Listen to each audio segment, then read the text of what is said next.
보는 것은 어떤 종교마다의 목적입니다. 역사의 기록에서도 알 수 있듯이 많은 사람들이 신을 알고 신을 보고자 여러 제사제도나 종교제도 등등을 만들었지요. 그리하여 그 중에 다수가 신을 보고 신의 뜻을 알고자 극단적이고 신비주의적인 방법을 시도하였습니다. 하지만 그리스도인의 신앙생활은 다릅니다. 기독교는 다릅니다. 하나님, 이런 상황에서 하나님은 어디 계십니까? 하나님, 이런 환경과 현실 속에서 하나님의 뜻은 무엇입니까? 하는 질문들 속에 우리 기독교는 끝까지 그리스도인으로서 신앙을 지키고 인내하며 하나님의 뜻을 구하는 것에 그 의미를 두었습니다. 그런 질문들 속에서는 그 한 사람의 처절한 아픔과 슬픔과 괴로움이 묻어 있지요. 상황과 환경이 두렵고 어렵기에 간절히 도움을 구하고 뜻을 구하는 갈급함이 묻어나 있는 것입니다. 우리 가운데 절망과 큰 상심과 아픔에 하나님을 찾고 하나님을 만나고자 간절히 외쳤고 부르짖었던 경험들이 저마다 있었을 것입니다. 하지만 때로는 하나님은 안 계신 것 같고 참으로 나의 신앙생활이 외롭고 겨우 믿음 붙잡고 있는 것 같았던 그러한 생각이 들 때가 있었을 것입니다. 오늘 다시 주님 앞으로 나아가서 간절히 구하고 찾고 하나님을 만나고 하나님의 음성을 들으며 하나님의 위로와 은혜가 다시금 여러분 가운데 충만하는 시간이 되시기를 축복합니다. 일찍이 하나님을 본 사람은 구약에서 대표적으로 모세를 들 수 있습니다. 그런데 출애굽기를 보면 모세조차도 하나님의 얼굴을 직접 보지 못하고 하나님의 뒷모습만 보았습니다. 이처럼 성경은 하나님을 볼 수 있는 자는 없다고 말합니다. 왜냐하면 죄악된 인간이 거룩하신 하나님을 보면 살 수 없기 때문입니다. 이사야 선지자도 성전에서 임재하신 하나님을 보고 환상 중에 스스로 말하기를 망하게 되었다라고 했습니다. 이처럼 하나님을 보고 살 수 있는 자는 이 세상에 아무도 없음에도 불구하고 오늘 본문에서 예수님은 누군가가 하나님을 볼 것이다 라고 말씀하십니다. 인간이 자신의 힘으로 하나님을 만나려고 하면 죽음을 낳는 거지만 하나님께서 자신을 나타내시면 거기에 죽음이 없고 감사와 희망과 회복이 있다는 것입니다. 모세나 이사야 선지자가 살 수 있었던 이유도 하나님께서 친히 자신을 나타내시고 그들이 죽지 않도록 하셨기 때문일 것입니다. 그리하여 신학시대에 하나님을 본 자들이 있습니다. 요한은 요한일서 1장 18절에서 이것을 다음과 같이 표현합니다. 본래 하나님을 본 사람이 없으되 아버지 품속에 있는 독생하신 하나님이 나타내셨느니라. 하나님께서 친히 자신을 드러내시고 보이시고 나타내셨습니다. 그러므로 구원의 은혜가 베풀어진 것입니다. 구원은 성자 하나님께서 인간의 몸을 입고 죄인들에게 자신을 먼저 나타내신 사건입니다. 인간이 그 어떠한 노력으로도 만날 수 없는 그 참된 하나님, 그토록 어렵고 힘들어서 하나님 어디 계십니까? 하며 외치며 부르짖는 자에게 내가 여기 있노라, 내가 너희 곁에 있노라 하시며 자신을 먼저 나타내신 그 하나님의 은혜와 사랑을 오늘 우리가 만나고 체험하기를 원합니다. 오늘 본문에서 예수님께서는 하나님을 볼 자가 누구인지를 알려줍니다. 산에 올라 예수님의 말씀을 보는 자들은 이미 예수 그리스도 성자 하나님을 보고 있음에도 예수님께서는 하나님을 볼 자들은 마음이 청결한 사람이다 라고 알리십니다. 따라서 오늘 본문은 하나님을 본다는 이 말씀의 의미가 매우 의미심장하다는 것을 깨닫게 됩니다. 이 말은 단순히 하나님을 우리의 육신의 눈으로 본다는 의미가 아니라 하나님의 그 크신 사랑과 은혜를 만나고 본다는 뜻입니다. 왜냐하면 그 당시 마음이 회칠한 무덤같이 더러운 바리새인들도 자신의 육신의 눈으로는 예수님을 보았기 때문입니다. 그렇기 때문에 성도 여러분, 무엇보다 우리 그리스도인은 청결함이 중요한 것입니다. 그런데 본문에서 어디에서부터 청결해야 하는가에 대해 예수님께서는 마음이라고 표현하십니다. 마음이 깨끗한 사람은 어떤 사람일까요? 본문에서 마음이라고 기록된 이 헬라어는 여러 의미를 담고 있습니다. 생각, 정신, 성격, 기질, 하고자 하는 의지, 의도, 목적 등 다양한 의미가 담겨져 있습니다. 본문에서 전하는 마음은 이처럼 겉으로 드러나는 말과 행동의 그 이면에 숨겨져 있는 그 사람의 그 의도나 목적, 성격, 성품, 기질 등 모든 것들을 포함하는 복합적인 의미를 갖고 있습니다. 단순히 그 사람의 심령, 마음 상태를 의미하는 것이 아니라 그 사람의 행동의 동기, 말의 동기까지도 모든 것을 포함하고 있는 의미입니다. 우리는 겉으로 드러나는 말과 행동만 깨끗하게 할 것이 아니라 우리 가운데 우리 마음속에 숨겨 있는 의도와 동기와 심지어 아무에게도 말하지 않았던 우리 안에 나만 알고 있는 생각과 성격까지도 하나님 앞에 청결해야 한다는 것입니다. 신을 보는 것이 대부분의 종교의 목적이라면 바로 이 마음의 청결함이야말로 우리 그리스도인의 신앙생활의 목적이며 핵심 중에 하나라 할 수 있습니다. 마음이 깨끗한 자가 행복자입니다.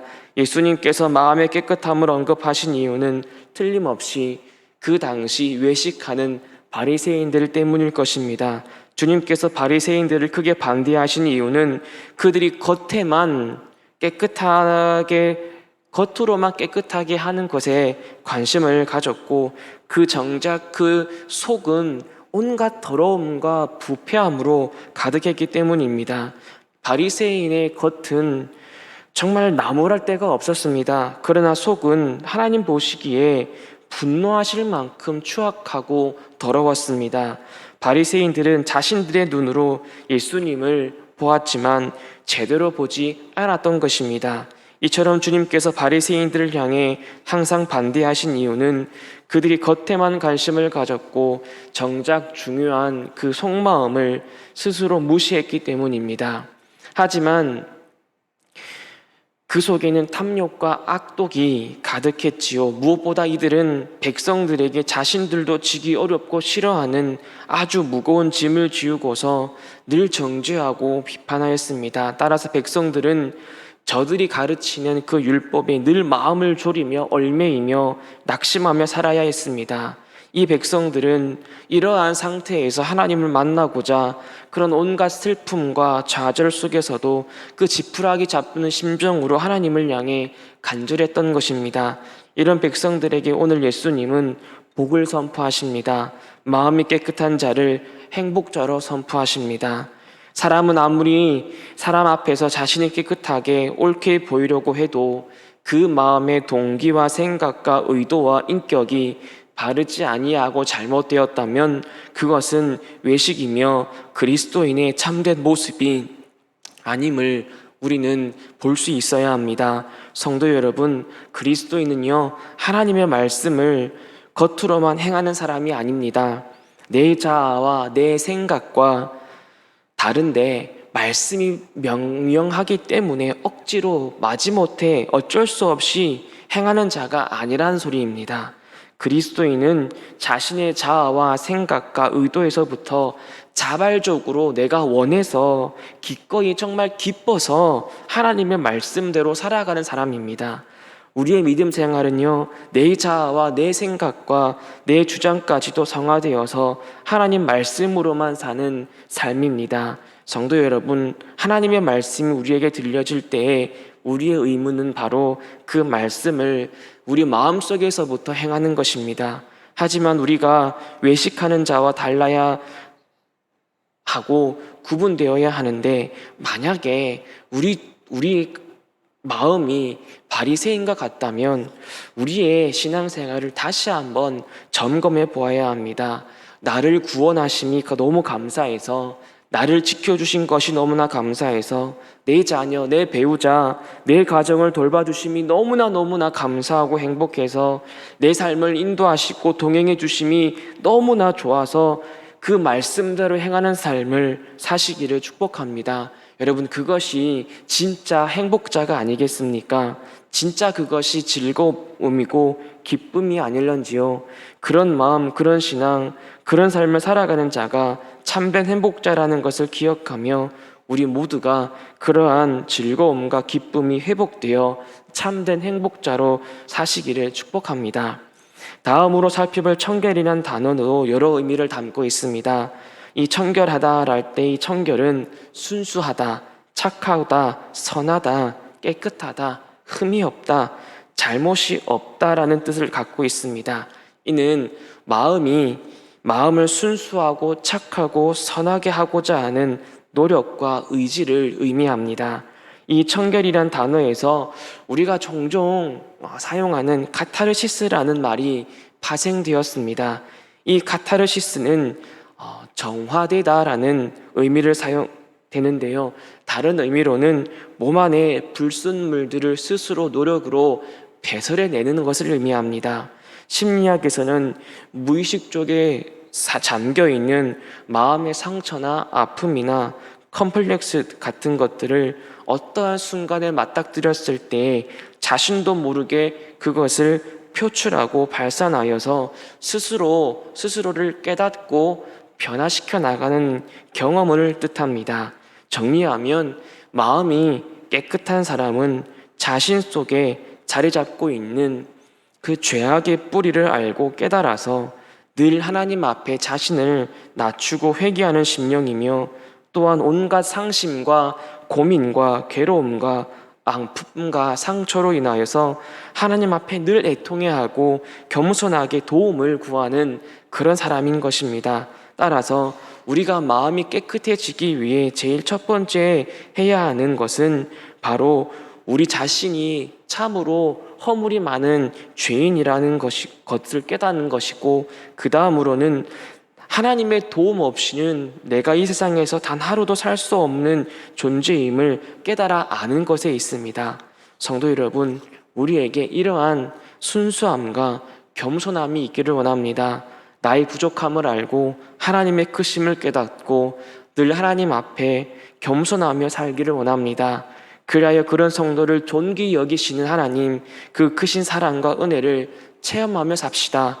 자신 안에 있는 그 죄악의 뿌리와 본성을 인정하고 나를 향해 베푸시고는 그 선하시고 온전하신 하나님의 뜻하심과 인도하심을 날마다 인정하고 하나님과 겸손히 동행하며 하나님의 말씀에 기꺼이 순종하는 마음으로 살아가길 원합니다. 내 가족, 내 아이, 그리고 나에게 베푸시는 하나님의 은혜가 내 머리와 내 이성으로는 도저히 깨달아질 수 없고 알 수 없다는 것을 알고 하나님께서 어떻게 인도하시든지 간에 그 선하신 인도하심에 순순히 우리를 내어 맡기고 감사하며 살아가기를 원합니다. 그러므로 그런 마음으로 살아가는 성도에게 하나님은 신실하시고 선하시고 인자하시고 피난처 되시며 피할 바위 되시는 하나님, 목자 되시는 치유하시는 하나님으로 역사하실 것입니다. 정말 힘들고 다급할 때에 모든 것을 해결해 주시고 산성이 되시는 하나님을 만나게 될 것입니다. 청결한 마음으로 우리 하나님, 저와 여러분의 하나님을 만나는 복된 성도님들이 되시기를 원합니다. 성도 여러분, 우리 각자에게, 여러분 스스로에게 이런 질문을 해보십시오. 지금 나는 행복한가? 길을 걷다가 예전에는 내가 안 이랬는데 하며 문득 옛 추억에 잠겼던 적은 없었습니까? 세상에 너무 찌들어서 순수함마저 잃고 내가 예전에는 안 이랬는데 어느 순간 자신도 놀라는 소름 끼칠 정도로 변한 내 모습, 내 신앙, 내 행동, 내 인격을 깨달은 적이 있었지 않았습니까?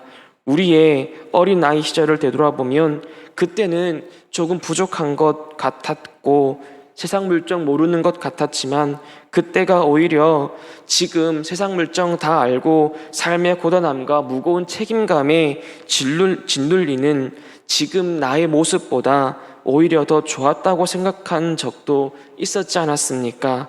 교통과 편리가 발전하여 삶은 좀 편안하지만 삭막하고 정이 없는 요즘보다 시냇물 졸졸 흐르고 가재 잡고 살구놀이하며 함께 오손도손 모여 감자 먹고 고구마 삶아 먹고 수박 잘라 먹으며 이야기하던 시골 어렸을 적 생각하면 여러분 때로는 그때가 그립지 않았습니까? 그런 고향을 추억하며 살아가는 우리의 모습. 하지만 지금은 여기저기 내 삶에 때가 묻어 있고 먼지가 묻어 있는 우리 자신들을 바라보면서 참으로 내가 이제껏 뭐 하며 무엇을 위해 어떤 부귀영화를 누리자고 이렇게 내가 이 모양이 된 것도 모르고 살아왔던가 하며 한탄한 적도 있었지 않았습니까? 하나님은 그렇게 후회하며 살아가는 우리 인생들에게 순수한 말씀을 들려주심으로써 이 세상에서 다시금 순수한 신앙, 착한 마음, 순수한 생각, 착한 의도로 회복되어 우리의 생애가 지나가는 아이같이 해맑고 기쁘고 행복하게 살기를 바라고 계십니다. 여러분, 고단하십니까? 이제 좀 내려놓고 쉬고 싶은 마음으로 하루하루 힘겹게 살아가십니까? 너무 힘들어서 날이 갈수록 어깨가 처지십니까? 행복자로 선포하시는 예수님 앞으로 나아가십시오. 순결하시고 선하신 하나님께서 말씀하시는 그 자리로 나아와서 값없이 주시는 그 말씀을 듣고 우리의 신앙이 어린아이와 같이 회복되기를 원합니다. 하나님의 말씀은 그렇게 고단한 자들의 것이고 마음이 청결한 그 마음의 청결함을 사모하는 자들의 것임을 잊지 마십시오. 그 은혜로 다시 회복되는 역사가 우리와 우리 가정과 우리 자녀와 착하고 순수한 우리의 마음에 일어나기를 축복합니다. 다음으로 살펴볼 것은 앞에서 잠깐 언급한 그 하나님을 볼 것이다 라는 말씀입니다. 하나님을 볼 것이다 라고 하였을 때 이 보다라는 단어는 만나다, 경험하다, 인식하다, 깨닫다, 알아차린다 라는 의미를 갖고 있습니다. 하나님을 만난다는 것은 너무나 두렵고 어려운 현실 속에서 착하고 순수한 성품과 의도와 동기와 마음으로 살아가고자 몸부림치는 자가 하나님을 간절히 찾을 때에 하나님께서는 만나주시고 도와주시고 역사하신다는 것을 뜻합니다. 이사야서 55장 6절과 7절을 보면 너희는 여호와를 만날 만한 때에 찾으라. 가까이 계실 때에 그를 부르라. 악인은 그의 길을, 불의한 자는 그의 생각을 버리고 여호와께로 돌아오라. 그리하면 그가 긍휼히 여기시리라. 우리 하나님께로 돌아오라. 그가 너그럽게 용서하시리라 라고 전합니다. 하나님께서 그 백성들의 죄악과 허물을 제거하시고 그 마음에 굳은 것들을 없애시고 순수하게 하나님만 구하고 찾게 하실 때에 하나님께서는 그들을 만나시고 긍휼히 여기시고 용서하신다고 증거하고 있습니다. 이처럼 마음이 청결한 자는 하나님을 만납니다. 아무리 두렵고 어려운 현실이라 할지라도 설령 그 두렵고 어려운 현실이 우리의 죄 가운데 일어난 결과라 할지라도 하나님 앞에 나아가는 자, 자신을 철저히 낮추고 자신의 연약함을 인정하고 하나님께 용서를 구하고 회개하는 자, 하나님을 부르고 구하는 찾는 자에게 하나님께서는 자신을 보이시고 긍휼을 베푸시고 회복의 은혜를 베푸신다는 것입니다. 성도 여러분, 마음이 청결한 자가 하나님을 만나고 경험하고 깨닫습니다. 생각과 성품과 행동의 이면에 있는 의도와 목적 모두가 하나님 앞에서 착하고 순수한 자가 하나님을 만나고 경험하고 인식하게 될 것입니다. 쓰러지고 넘어질지라도 어린아이와 같이 순수하고 끊임없이 나아가는 성도에게 하나님께서는 만나주십니다. 정말 도움이 필요할 때에 하나님 앞에 청결한 마음으로 구할 때에 하나님 자신이 어떤 분이신지, 어떻게 도우시고 어떻게 역사하시는지를 그 은혜의 넓이와 그 사랑의 깊이가 얼마나 큰지를 경험하게 하십니다. 앞이 캄캄하여서 보이지 않을 만큼 크고 무서운 일이 일어나 아무런 도움의 손길이나 구원의 손길이 보이지 아니하고 내 능력에서 벗어나서 내 힘으로는 할 수 없는 그 깜깜함이 몰려올 때에도 순하고 착한 어린아이가 무서울 때에 아버지 품 안으로 달려가듯 하나님을 의지하고 하나님께 피하는 성도에게 하나님께서는 내가 여호와다, 내가 너를 돕겠다, 내가 너를 지탱한다, 내가 너를 지킨다, 내가 너와 함께한다는 그 깨달음을 주셔서 다시 담대하게 일어서게 하십니다. 저는 우리 가정이, 우리 교회가 그런 가정, 그런 교회가 되기를 소망합니다. 매일, 매달, 매년 하나님께서 늘 만나주시고 만나러 임재하시는 그 가정, 그 믿는 가정, 그 교회가 우리 교회가 되기를 소망합니다. 삶의 어려움이 찾아와서 슬픔과 괴로움을 갖고 하나님을 간절히 만나기를 소망하는 성도가 이 수종교회에서 하나님을 만나고 회복되고 고침받기를 원합니다. 세상 속에 이리저리 상처받아서 하나님을 만나 위로를 받기를 원하는 사람이 우리 수종교회에서 하나님의 말씀을 듣고 하나님을 만나서 위로받고 다시 세상을 살아갈 담대함을 얻기를 원합니다. 인생의 질문과 의문을 품고 이리저리 방황하다가 하나님께 찾아온 이 영혼이 우리 수종교회에서 하나님을 만나서 답을 얻고 확신으로 살아가기를 원합니다.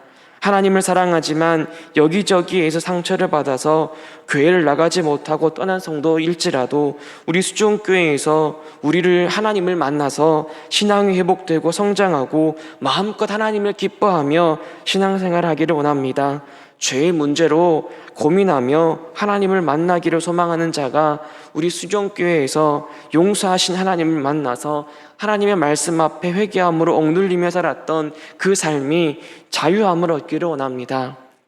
우리 모두가 바로 그러한 사명자가 되기를, 그리고 누군가에게, 그리고 우리도 그러한 사람들이 되기를 주님의 이름으로 축복합니다. 말씀을 정리하겠습니다. 파블로 네루다라는 사람이 쓴 질문의 책이라는 이 책에는 읽는 독자들에게 어떤 생각을 유도하는 질문들이 참 많이 기록되어 있습니다. 그 중에 이런 질문이 있습니다. 나였던 그 아이는 어디 있을까? 아직 내 속에 있을까? 아니면 사라졌을까? 나였던 그 아이는 지금 어디 있는가? 아직 내 속에 있는가? 아니면 사라졌는가? 이런 질문들을 우리 스스로에게, 우리 믿는 자들이 해야 할 질문인 것 같습니다.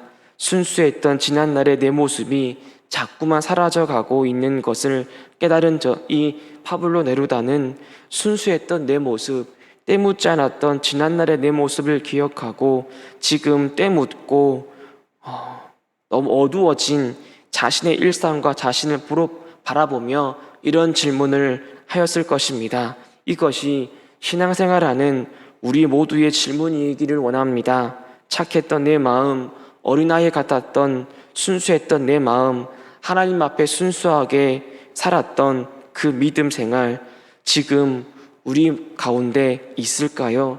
아니면 사라졌을까요? 아니면 사라져 가고 있는 중일까요?